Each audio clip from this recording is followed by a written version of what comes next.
que vous essayez de mettre en place. Il y a plusieurs journées d'action qui ont été faites. On devait avoir Aïssa Tayeb, il devrait arriver normalement. Elle a été informée. On va commencer avec vous, Sylvain Bress. Moi, je vous ai repéré sur les réseaux sociaux, sur TikTok. Ça fait un petit moment que vous mobilisez. Vous faites pas mal de vidéos. Aujourd'hui, déjà, on va commencer par le commencement. Concrètement, quelles sont vous les problématiques auxquelles vous vous affrontez quand vous vous mobilisez? J'imagine qu'il y a des problématiques, même d'une question de survie, Sylvain Bress, pour vos entreprises de transport aujourd'hui.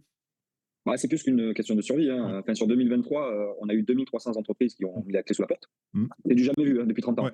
Pendant ce temps, nous, on a une concurrence qui fait qu'il y a de moins en moins de camions français qui roulent et de plus en plus de camions étrangers, comme vous pouvez le voir sur les autoroutes. Ouais. En fait, vous doublez des camions, vous verrez que 8 camions sur 10 sont des camions étrangers. Mmh. On ne se bat pas sur les mêmes plans, ils n'ont pas les mêmes charges que nous, ils n'ont pas les mêmes obligations, ils ne payent pas de charges en France. Ouais. Donc du coup, on est là pour dénoncer tout ça, on est là pour dénoncer des affréteurs qui vont au moins cher. Ils préfèrent, en ce moment, on voit beaucoup de... Alors, je n'ai absolument rien contre les conducteurs. On voit beaucoup de conducteurs péruviens qui viennent d'Inde, du Pakistan, et qui travaillent Des conducteurs péruviens, Sylvain, incroyable. Ah, ouais. Ils viennent de très loin, là, alors. Leur salaire mensuel est à 500 €, là où nos chauffeurs sont à 3 000 €. Ouais. Sans compter les charges sociales. Vous imaginez bien que de grands groupes décident toujours d'aller là où ils gagnent le plus d'argent, tout simplement.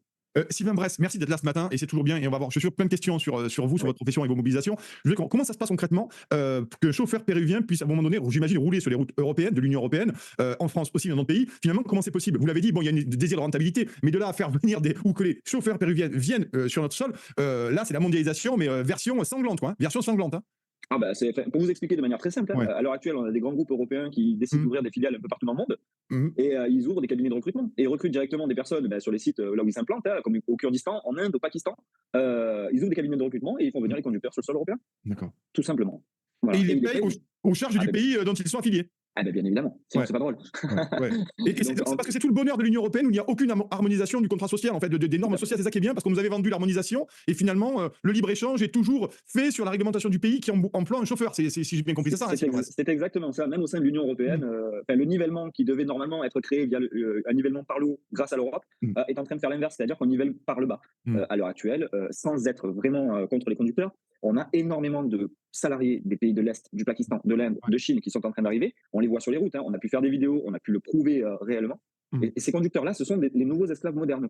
Mais les entreprises se gavent sur leur dos et cassent les marchés, cassent les prix là où on voit une inflation de dingue. Dans notre secteur, tout est à la baisse. On nous demande des baisses et on ne tient plus, tout simplement. On n'a plus à tenir. Moi, je vous suis donc sur TikTok, c'est intéressant. Et en vous suivant, vous connaissez les algorithmes, chers amis, vous avez d'autres vidéos. Donc forcément, je retrouve des vidéos de conducteurs aussi qui participent. On va en parler de votre groupe, bien entendu. Et il y en a certains qui ont carrément, qui expliquent finalement que même s'ils veulent travailler ou s'ils sont petits patrons, ils doivent accepter des prix. Alors je vais pas être technique parce que c'est pas mon domaine, c'est pour ça que je vous invite ce matin, Sylvain, vous en parlez. Mais des prix finalement de transport et de retour qui sont à la casse, presque à la casse, qui ne servent pratiquement à rien de faire les allers-retours pour transporter la marchandise. C'est ce que j'ai compris dans les vidéos que j'ai regardées en préparant cette émission. C'est exactement ça. Sans rentrer dans la technique, on va dire qu'un camion, pour chaque kilomètre, il nous coûte minimum 1,30 €. D'accord. À l'heure actuelle, selon là où on est positionné au niveau géographique en France, les affréteurs, sachant qu'il n'y a pas beaucoup de boulot, se permettent de nous proposer des lots à 80 centimes du kilomètre. Ah ouais. Donc vous donnez 50 centimes réellement de trésorerie d'entreprise pour chaque kilomètre que votre camion va faire. Mais si vous ne prenez pas ce lot, ou vous restez bloqué pendant des semaines sur le même point et vous laissez votre chauffeur errer pendant des semaines sans vie, je veux dire bloqué dans 3 mètres carrés. Il ne faut pas oublier que nos chauffeurs, ils sont dans 3 mètres carrés. Vous vous sentez de laisser vos chauffeurs une semaine dans 3 mètres carrés? Moi, c'est pas possible. Ou sinon, vous acceptez ce lot pour essayer de vous rapprocher, de faire rapprocher le conducteur du dépôt. On n'a pas le choix, en fait. Ils nous tiennent à la gorge. Ah ouais. Ils nous prennent à la gorge et en fait, normalement, on est censé avoir les pouvoirs publics et nous, à d'accord, qui empêchent ces gens-là de nous faire des prix en dessous de nos coûts de revient. Mais cette loi, elle n'est pas appliquée, tout simplement, comme d'habitude. Oui, bien, ouais, complètement. Et c'est terrible parce que c'est vraiment une espèce d'ubérisation. Il y a plus de règles en fait. Il y a plus de règles. Si vous acceptez à un moment donné de prendre des lots comme vous dites au moins cher. Alors on va faire entrer Aïssa Tayeb qui est là avec nous. Sylvain, bonjour Aïssa. Bonjour. Comment allez-vous? Désolé, pas très bien. Ouais. Désolé pour le retard, mais ça ne marchait pas là.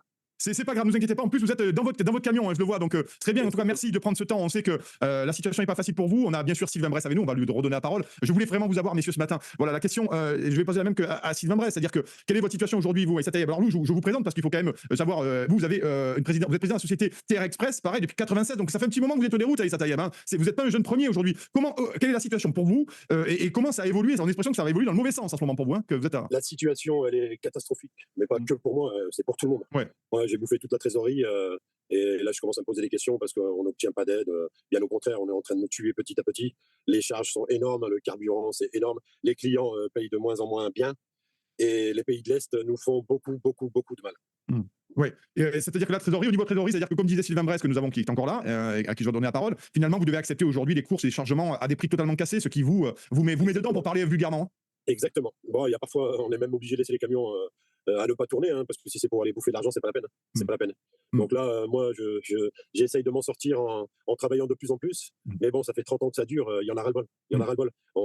Personne ne nous aide, personne ne nous écoute. Pourtant, on a fait les choses gentiment le 9 décembre pour se faire entendre, le 8 janvier aussi pour se faire entendre. Mais rien, sur 577 députés, on a reçu 4 réponses. Ah ouais.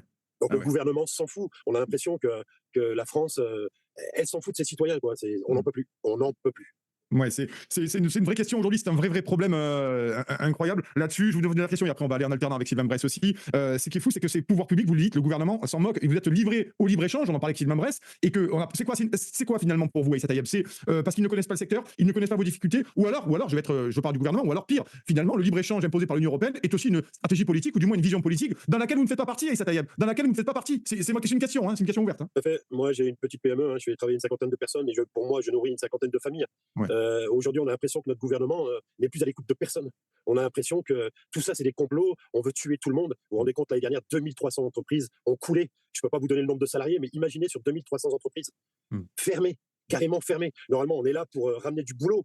Il faut arrêter avec le chômage, avec toutes ces conneries. On est là pour ramener du boulot. Il faut des gens comme nous, hein, qui créent des emplois, qui fassent en sorte que le niveau moyen des Français s'élève un peu, hein, parce qu'on ne vit plus aujourd'hui avec 1500 €. Qui vit avec 1500 €? Okay, notre métier, il n'est pas facile. On s'occupe pas de nous. On ne s'occupe pas de nous. Vous vous rendez compte, un chauffeur, il va sur l'autoroute, un café, 2,20 €. Ouais, c'est incroyable. Un café, c'est terrible. 2,20 €. C'est incroyable. C'est de pire en pire. C'est de pire en pire. Et ce gouvernement qui n'est pas à l'écoute, on n'a même plus de ministre de transport. Mais oui, on ne transporte plus rien, Aïssa Taïeb, on ne transporte plus rien dans ce pays. Voilà. Le transport, ça fait vivre la France. Ça fait vivre le monde. C'est pas que la France. Mais l'Europe, elle nous a détruits. On n'est pas contre le fait qu'il nous fallait des transporteurs étrangers, mais il faut qu'ils payent les mêmes charges que nous. Ah oui, mais oui, c'est le problème, ça. Ils payent leur TVA en France. Comme ça, il y aura cette concurrence, ils s'aligneront à nos prix. Il faut arrêter. Oui, je vais vous donner un exemple. Avant, du Marseille, on descendait à 600 €. Aujourd'hui, quand vous avez 450 €, vous êtes content. C'est plus possible. Donc c'est pour ça qu'on est tous au bout du rouleau. Moi, je vais vous dire franchement, j'ai 61 ans. Je pourrais partir à la retraite parce que j'ai commencé à 14 ans. Mais moi, je ne veux pas laisser ma boîte comme ça. J'ai 50 familles. C'est ma famille. Je me bats pour eux. Voilà. Et c'est pour ça qu'aujourd'hui, on a ce groupement de routiers français, salariés et patrons unis. Ouais, et on va en parler. Merci d'être là. Aïssa Taïeb, on a encore dit grosse lutte ensemble avec Sylvain Bresse et vous. Merci d'avoir accepté. Merci à vous de nous avoir invités. Ben, c'est normal qu'on vous invite, on vous donne la parole parce que c'est quand même un sujet.